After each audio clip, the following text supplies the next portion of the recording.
Novel ਬਿਆਨੀਆ fiction ਦਾ ਇੱਕ ਤੁਸੀਂ ਕੰਮ ਹੈ ਜਿਹੜਾ ਨਸਰ ਵਿੱਚ ਲਿਖਿਆ ਜਾਂਦਾ ਹੈ ਤੇ ਕਿਤਾਬ ਦੇ ਤੌਰ ਉੱਤੇ ਛਾਇਆ ਹੁੰਦਾ ਹੈ। ਇਤਾਲਵੀ ਜ਼ੁਬਾਨ ਦੇ ਲਫ਼ਜ਼ ਨਾਵਲਾ ਤੋਂ ਨਿਕਲਿਆ ਹੈ। ਨਾਵਲਾ ਦਾ ਮਤਲਬ ਹੈ ਨਵਾਂ। ਲੁਗਵੀ ਲਿਹਾਜ਼ ਨਾਲ ਨਾਵਲ ਦੇ ਮਾਇਨੇ ਨੇ ਅਨੋਖੀ ਤੇ ਨਵੀਂ ਗੱਲ ਦੇ ਨੇ।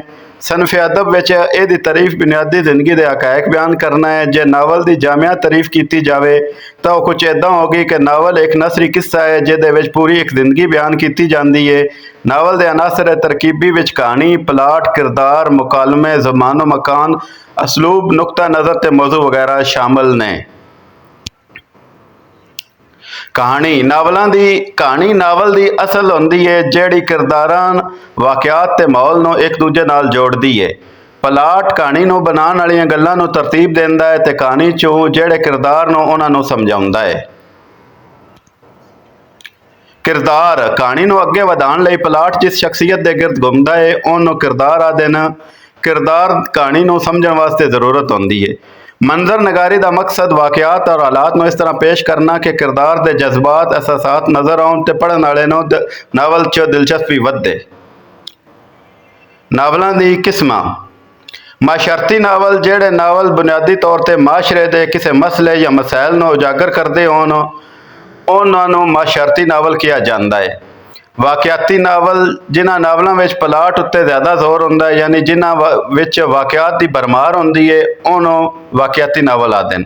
ਕਿਰਦਾਰੀ ਨਾਵਲ ਜਿਨ੍ਹਾਂ ਨਾਵਲਾਂ ਦਾ ਮਰਕਜ਼ੀ ਤਾਸੁਰ ਕਿਸੇ ਖਾਸ ਕਿਰਦਾਰ ਦੀ ਖਸੂਸੀਆਤ ਤੋਂ ਤਸ਼ਕੀਲ ਪਾਵੇ ਉਹਨਾਂ ਨੂੰ ਕਿਰਦਾਰੀ ਨਾਵਲ ਤੋਂ ਮਾਸੂਮ ਕੀਤਾ ਜਾਂਦਾ ਹੈ। ਨਜ਼ਰਿਆਤੀ ਨਾਵਲ ਜਿਨ੍ਹਾਂ ਨਾਵਲਾਂ ਵਿੱਚ ਨਜ਼ਰੀਆ ਜਾਂ ਮਕਸਦ ਜ਼ਿਆਦਾ ਉਭਰਿਆ ਹੁੰਦਾ ਹੈ ਉਹਨੂੰ ਨਜ਼ਰਿਆਤੀ ਨਾਵਲ ਕਰਾਰ ਦਿੱਤਾ ਜਾਂਦਾ ਹੈ।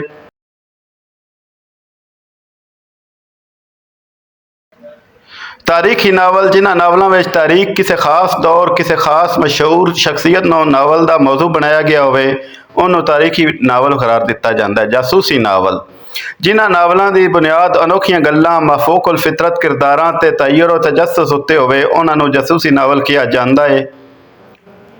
ਇਸਲਾਹੀ ਨਾਵਲ ਜਿਨ੍ਹਾਂ ਨਾਵਲਾਂ ਵਿੱਚ ਮਾਸ਼ਰੇ ਦੀ ਇਸਲਾਹ ਕੀਤੀ ਜਾਵੇ ਉਹਨਾਂ ਨੂੰ ਇਸਲਾਹੀ ਨਾਵਲ ਕਿਹਾ ਜਾਂਦਾ ਹੈ। ਰੋਮਾਨਵੀ ਨਾਵਲਾਂ ਵਿੱਚ ਪ੍ਰੇਮ ਕਹਾਣੀ ਸਾਹਮਣੇ ਆਉਂਦੀ ਹੈ ਜਿਹੜੀ ਬਤੌਰ ਅਸੂਲ ਖੁਸ਼ਕੁਨ ਇਖਤਤਾਮ ਪਜ਼ੀਰ ਹੁੰਦੀ ਹੈ। ਇਹਨਾਂ ਨਾਵਲਾਂ ਦਾ ਮਰਕਜ਼ੀ ਪਲਾਟ ਮਰਕਜ਼ੀ ਰੋਮਾਨਵੀ ਕਿਰਦਾਰਾਂ ਦੇ ਜਜ਼ਬਾਤ ਦੀ ਤਫਸੀਲ ਨਾਲ ਭਰਿਆ ਹੁੰਦਾ ਹੈ।